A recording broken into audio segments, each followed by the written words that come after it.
एक कट्ठा मुखिया जी खेती नहीं करते हैं और कृषि अनुदान उनको 26,987 रुपया मिलता है। सबसे बड़े हमारे यहाँ कृषक हैं। मेरा प्रयास रहेगा कि मेरे जाने के बाद भी यहाँ के लोग कहें कि एक ऐसा चेहरा था जिसने जो कहा वो कर दिखाया।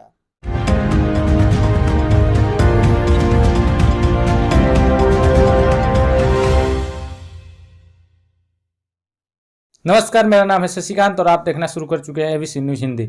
लगातार जैसे ही पंचायत चुनाव की तिथि निर्गत हुई है, हम लोग सभी पंचायतों में जाकर ग्राउंड जीरो का रिपोर्ट दिखा रहे हैं। किस पंचायत में कितना विकास हुआ है, प्रतिदिन आप लोग हमारे चैनल पर देख रहे हैं। आज हम लोग पहुंचे हुए हैं रघुनाथपुर प्रखंड क्षेत्र के संठी पंचायत। चर्चित पंचायत है। रघुनाथपुर प्रखंड में जब भी विकास का नाम आता है तो संठी पंचायत और गोपीपतिया पंचायत, दो पंचायत का नाम सर्वोपरि आता है। गोपीपतिया पंचायत में कितना विकास हुआ है ये हम आपको दिखा चुके हैं। उसके बाद हम पहुंचे हुए हैं संठी पंचायत। वर्तमान में यहाँ के भावी मुखिया प्रत्याशी पति मनोज सिंह हमारे साथ मौजूद हैं। इनसे बात करेंगे और जानना चाहेंगे किन किन मुद्दों के साथ जनता के बीच जा रहे हैं और चुनाव लड़ने का वादा कर रहे हैं। स्वागत है मनोज कुमार सिंह जी हमारे चैनल में। जी नमस्कार, आपको चैनल को और आपके चैनल के माध्यम से हमारे संठी पंचायत की जनता को। लगातार आप क्षेत्र में दौरा कर रहे हैं, किन किन वादों के साथ जनता से वोट मांगने की अपील कर रहे हैं? क्षेत्र का दौरा कर रहे हैं। हम तो कभी सोचे भी नहीं थे कि इस पंचायत का हम नेतृत्व करेंगे। कुछ मजबूरियां ऐसी हैं जिनके कारण आज हम अपनी पत्नी को इस पंचायत के चुनाव में सहभागिता दे रहे हैं। हमारे पंचायत में 2001 से 2021 तक कई मुखिया आए गए। विकास के नाम पर बहुत लोग दावा करते हैं कि विकास हुआ है, लेकिन 2001 के बाद 5 साल तेज प्रकाश मुखिया हमारे यहाँ के मुखिया रहे और अदमापुर संठी दोनों जगह काम किए। उनके जाने के बाद 15 साल से हमारे ही पंचायत के अदमापुर गांव के इंदू देवी और निशा देवी पति रविशंकर सिंह की पत्नी आज 10 साल से यहाँ की मुखिया हैं। भेदभाव करके आदमापुर संठी करके यहाँ काम हुआ है। हमारे स्कूल पर जाने का रास्ता नहीं है।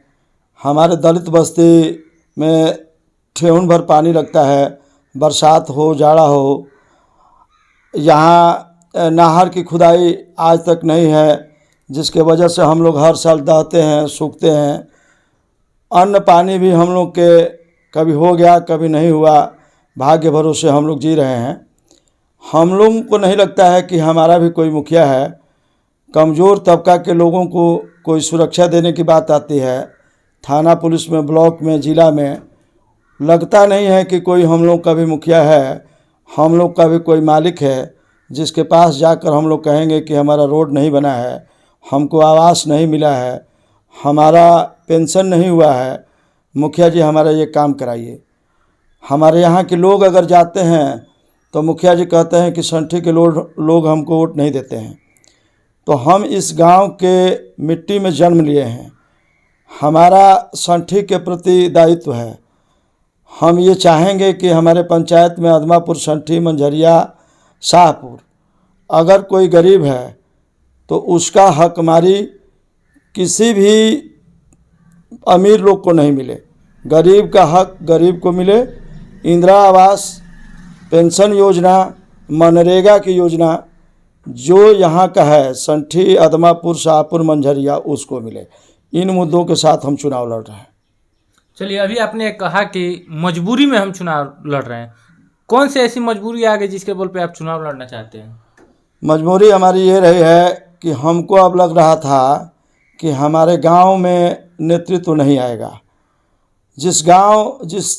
जहाँ के मुखिया को हम लोग मुखिया 5 साल में मान लेते हैं कि यहाँ का मुखिया जीत गया तो वो हमारा राजा हो गया। तो उस राजा को चाहिए कि संठी के लोग भी जाएं, संठी में भी कोई काम है तो उसको वो कराए। कागज़ में योजना दिखाकर कागज़ में वो पैसा उठा ले रहे हैं। संठी स्कूल के प्रांगण में 1,62,000 का मिट्टीकरण का योजना है। हमको लग रहा है कि 10 टेलर भी वहाँ मिट्टी नहीं भरा है। पोखरा के खुदाई पर 4,07,000 रुपया का योजना लेकर पैसा उठा लिए हैं।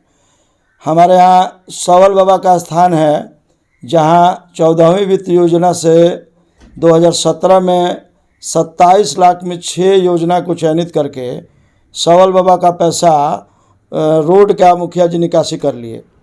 जब हम यहाँ आए और अपने गांव का दशा देखे तो हम डीएम और बीडीओ और सक्षम पदाधिकारी सबके पास 3 साल से दौड़ रहे हैं कि अगर योजना का पैसा आया है तो वो पैसे का विकास क्यों नहीं हुआ है। अगर वो पैसा मुखिया जी उठा लिए हैं तो वो गबन का मामला है और इस पर गहराई से जांच कराई जाए। इसके बाद मुखिया जी को जब ये जानकारी हुआ तो आनन फानन में मुख्यमंत्री विकास योजना से 2,92,74,000 रुपये का जो योजना आया है उससे कहीं कहीं वो रोड का निर्माण कराए हैं। लेकिन अभी भी हमारे गांव में गौड़ समुदाय के लोग रहते हैं। हरजन टोली है जहाँ के 16 मास्टर हैं, 16 लड़के, कमिश्नर रैंक है, माझी टोला है। और हमारे यहाँ दलित बस्ती में जहाँ आज भी आप जाइएगा तो घुटना भर पानी लग रहा है, लेकिन मुखिया जी इस पर संज्ञान नहीं लेते हैं। आदमापुर में भी जो वो काम कराए हैं, आदमापुर के नाला का निर्माण सही ढंग से नहीं हुआ है। किसी भी गरीब बस्ती का विकास सही ढंग से नहीं हुआ है। वहाँ का नाला गांव में ही सड़ रहा है, नाला से कीड़ा पैदा होकर घर में जा रहे हैं, लेकिन मुखिया जी को उससे मतलब नहीं है।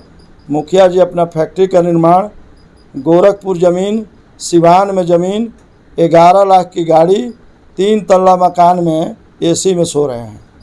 मतलब मुखिया बनने के बाद पहले उनके पास कुछ नहीं था? जी नहीं, मुखिया बनने के बाद उनके पास कुछ नहीं था। उनके पिताजी आरपीएफ से रिटायर थे। मुखिया जी इसमें आए हैं, उसके बाद उनका मकान, उनका गाड़ी, सीमेंट ईंट का प्लांट। अभी हम आपको एक कागज़ दे रहे हैं। 1 साल में अपनी पत्नी के नाम से वो 15,60,000 का ज़मीन गोरखपुर गांव, आदमापुर और सिवान में लिखवाए हैं। प्रमाण के साथ हमने डीएम के साथ पास कंप्लेन किया हुआ है।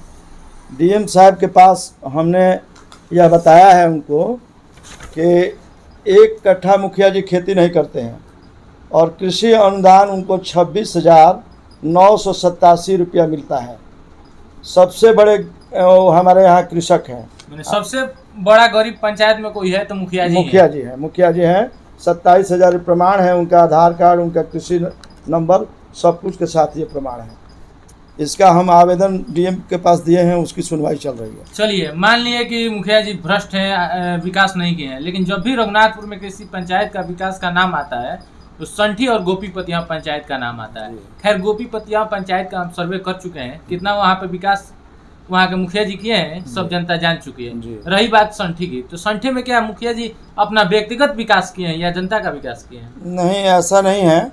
व्यक्तिगत विकास भी किए हैं और जनता में आदमापुर की कुछ सड़कों का काम कराए हैं, लेकिन उस सड़कों में आज भी घुटना अगर अंदर चला जाए तो वहाँ सरिया पाँव में चला जाएगा, और जिसका नज़र थोड़ा सा कमज़ोर होगा उसको इलाज में सड़क से अधिक पैसा उसके पाँव में लग जाएगा।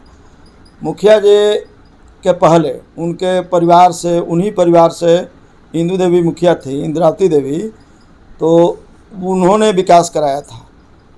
उनमें कोई भेदभाव नहीं था। आदमापुर, संठी दोनों जगह उन्होंने काम कराया था।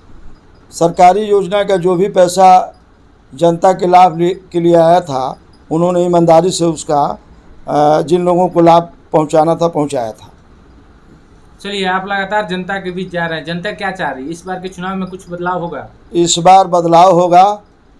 परिवारवाद से ऊपर उठकर कहीं ना कहीं इस पंचायत की जनता किसी वैसे आदमी को चयनित करेगी जो ब्लॉक पर जाए, थाना में जाए, जिला में जाए, तो जनता को लगे कि हमने एक मुखिया अपना ऐसा दिया है जो संठी, आदमापुर, शाहपुर, मंझरिया के गरीब लोगों का हक अमीर को नहीं देने देगा। चलिए, अगर संठी पंचायत की जनता आपको मौका दे देती है तो संठी पंचायत के लिए आप क्या कीजिएगा? सबसे पहले मेरी प्राथमिकता है कि दलित बस्ती में जो पानी लग रहा है उसका रोड और नाला का समुचित विकास करें। आदमापुर में योगिंदर बारी के दरवाजे पर रोड और नाला, जो गांव भर का नाला और पानी वहां से निकासी होता है, उसका निर्माण कराएं। हमारे मिडिल स्कूल पर जाने के लिए रास्ता नहीं है, उसका निर्माण कराएं। कई ऐसे रोड हैं जो जहां हम लोगों का छोटा परिवार रहता है, उन लोगों को लगता है कि भाई यहाँ भी रोड और ईटाकरण होना चाहिए, उसका निर्माण कराएंगे। शिक्षा के मामले में हम ऐसा प्रयास करेंगे कि G30 जो पटना में चल रहा है आजकल, उस तरीके के यहाँ के योजना को चयनित करके कुछ बच्चों को उस ढंग से पढ़ाया जाए कि जो मेरे गांव की पहचान है कि यहाँ लोग कर्नल हैं, SP हैं, दरोगा हैं, इंजीनियर हैं, कमिश्नर हैं, उस तरीके का ब्रेन फिर से आ जाए और मेरे गांव का नाम रोशन हो। चलिए, चुनाव जीतने के बाद ये सारी जो बाधाएं आपने की है, कितना प्रतिशत धरातल पर उतरेगी? मैं प्रयास करूंगा कि जिस मिट्टी से मैं जन्म लिया हूं, उस मिट्टी का मेरे ऊपर ऋण है। मैं संठी का निवासी हूं, आदमापुर में पढ़ा हूं। आदमापुर और संठी में कोई मुझ पर ये भेद नहीं लगा है कि मैंने आदमापुर और संठी करके काम किया है, और मेरा प्रयास रहेगा कि मेरे जाने के बाद भी यहाँ के लोग कहें कि एक ऐसा चेहरा था जिसने जो कहा वो कर दिखाया। चलिए, हमारे चैनल के माध्यम से संठी पंचायत की जनता से क्या अपील करना चाहेंगे? मैं आपके चैनल के माध्यम से हाथ जोड़कर प्रार्थना करूंगा कि आप जिसको भी मुखिया बनाएं, ऐसे आदमी को बनाइए जो आपसे भेदभाव नहीं करे, आपकी मजबूरी को समझे, और जिस लायक आपके काम हैं उसके लिए वो दिन और रात एक करके आगे चले। बहुत बहुत धन्यवाद। तो ये थे हमारे साथ भावी मुखिया प्रत्याशी पति मनोज सिंह जी, जिन्होंने अपनी बातों को बहुत बेबाकी तरीके से आप सभी के सामने रखा। इनका कहना है किसी को भी चुनिए, ज़रूरी नहीं है कि हमें चुनिए, किसी को भी चुनिए, वैसे व्यक्ति को चुनिए किसी भी आपके दुख के घड़ी में आपके साथ हो। वैसा प्रत्याशी नहीं चुनना है जो चुनाव जीतने के बाद धरातल पर नजर नहीं आए। खैर, इस पंचायत का हम ग्राउंड जीरो का रिपोर्ट दिखाएंगे। तब तक के लिए ABC न्यूज़ हिंदी देखते रहिए।